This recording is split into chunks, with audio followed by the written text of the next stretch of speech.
ஐரோப்பா முழுவதும் தற்போது தீவிர வானிலை நிலவி வருவதால் செர்பியா, பாஸ்னியா, ஸ்பெயின் மற்றும் போலந்து உள்ளிட்ட பல நாடுகள் கடுமையான பாதிப்புகளை சந்தித்துள்ளன. பெருமளவிலான தீ விபத்துகள் மற்றும் வெள்ளப்பெருக்கு காரணமாக ஆயிரக்கணக்கான மக்கள் தங்களது வீடுகளை விட்டு வெளியேறி வருகின்றனர். செர்பியாவில் உள்ள டெலிப்ஸ்கா பெஸ்காரா இயற்கை காப்பகத்தில் 1600 ஹெக்டேருக்கும் அதிகமான பரப்பளவில் பாரிய காட்டு தீ பரவியுள்ளது.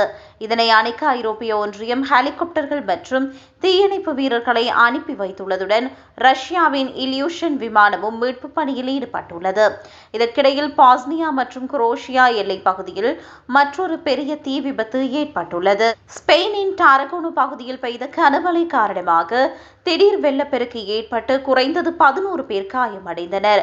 போக்குவரத்து முற்றிலும் பாதிக்கப்பட்டுள்ளதுடன் பல பகுதிகளுக்கு பலத்த சேதம் ஏற்பட்டுள்ளது. ஸ்பெயினின் கார்டோவா மற்றும் செகார் பகுதிகளில் மின்னல் தாக்குதலால் ஏற்பட்ட காட்டுத்தீயை கட்டுப்படுத்த அவசர நிலை 2 பிரகடனப்படுத்தப்பட்டது. இதனால் அப்பகுதியில் இருந்த 1000க்கும் மேற்பட்ட குடியிருப்பாளர்கள் பாதுகாப்பான இடங்களுக்கு உடனடியாக வெளியேற்றப்பட்டனர். போலந்தில் கடந்த வெள்ளிக்கிழமை முதல் தொடரும் கடுமையான புயல் மற்றும் மழையால் அவசர நிலை ஏற்பட்டுள்ளது.